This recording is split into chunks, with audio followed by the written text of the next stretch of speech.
Hello viewers, welcome to my channel মৌয়ের সাথে রান্নাবান্না। আশা করি সকলে ভালো আছেন। যে কোনো উৎসবের মরশুমে কিংবা ছুটির দিনে বানাতে পারেন এই দুর্দান্ত রেসিপিটি, কাশ্মীরি চিকেন কারি। পোলাও, বিরিয়ানি কিংবা নান পরোটার সাথে খুবই টেস্টি খেতে লাগে। আজকের রেসিপিটি ভালো লাগলে অবশ্যই একটি করে লাইক দিয়ে এই রেসিপিটি শেয়ার করে দেবেন। প্রতিদিন নতুন নতুন রেসিপি পেতে আমাদের চ্যানেলটি সাবস্ক্রাইব করে বেল নোটিফিকেশনটা অন করে নেবেন।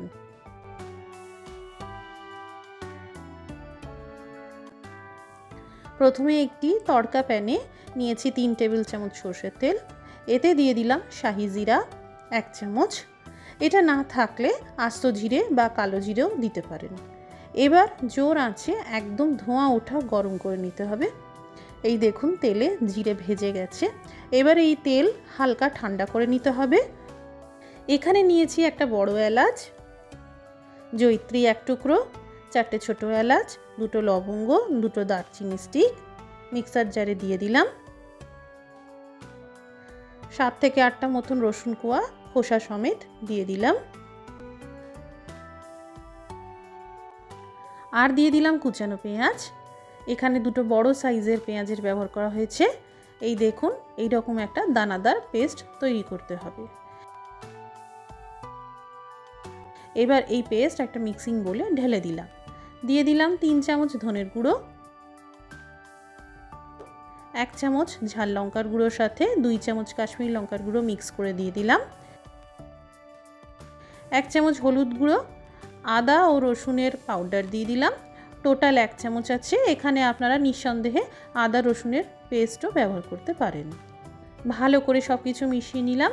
এবার যে শাহি জিরার সঙ্গে সরষের তেল গরম করেছিলাম কিছুটা পরিমাণ দিয়ে দিলাম। আবারও ভালো করে মিশিয়ে নিলাম। স্বাদ মতো লবণ দিয়ে মিক্স করে নিলাম। এই পেস্ট 10 মিনিটের জন্য রেখে দিতে হবে।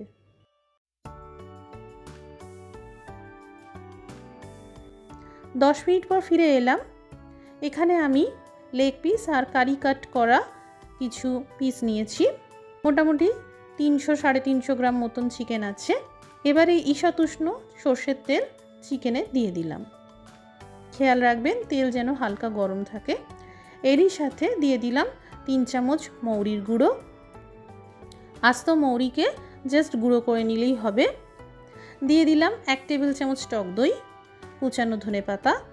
ভালো করে ম্যারিনেট করে নিতে হবে আর 15 মিনিটের জন্য রেখে দিতে হবে। হাতে যদি সময় থাকে তাহলে 30 মিনিটের জন্য রেখে দিলেই ভালো। এবার কড়াইতে দিয়ে দিলাম সামান্য জল আর এই মশলার পেস্ট দিয়ে দিলাম।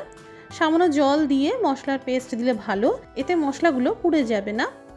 এবার জোর আঁচ করে ক্রমশ নাড়াচাড়া করে যেতে হবে আর মশলা থেকে তেল আলাদা হওয়া পর্যন্ত ভাজতে হবে।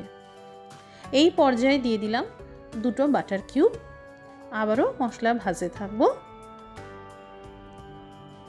এই দেখুন ক্রমশ ভাজতে ভাজতে মশলার পেস্ট একদম শুকনো হয়ে গেছে আর ভাজা ভাজা হয়ে গেছে। এই মশলা কষাতে আমার জোর আঁচে 10 মিনিট মতন সময় লাগলো।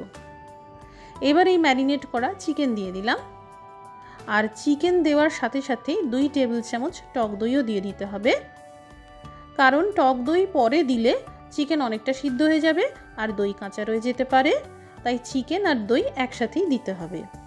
কাশ্মীরি লোকেরা সাধারণত প্রাচীনকালে রান্নায় কোনো রকম টমেটোর ব্যবহার করতেন না, তাই আমিও এই রান্নায় কোনো টমেটোর ব্যবহার করিনি। এই কাশ্মীরি চিকেন কারি রান্নায় জলের ব্যবহার হয় না। দইয়ের মধ্যে থাকা জল আর চিকেন থেকে বেরোনো জুস দিয়েই ভাপে রান্নাটা হয়ে যায়।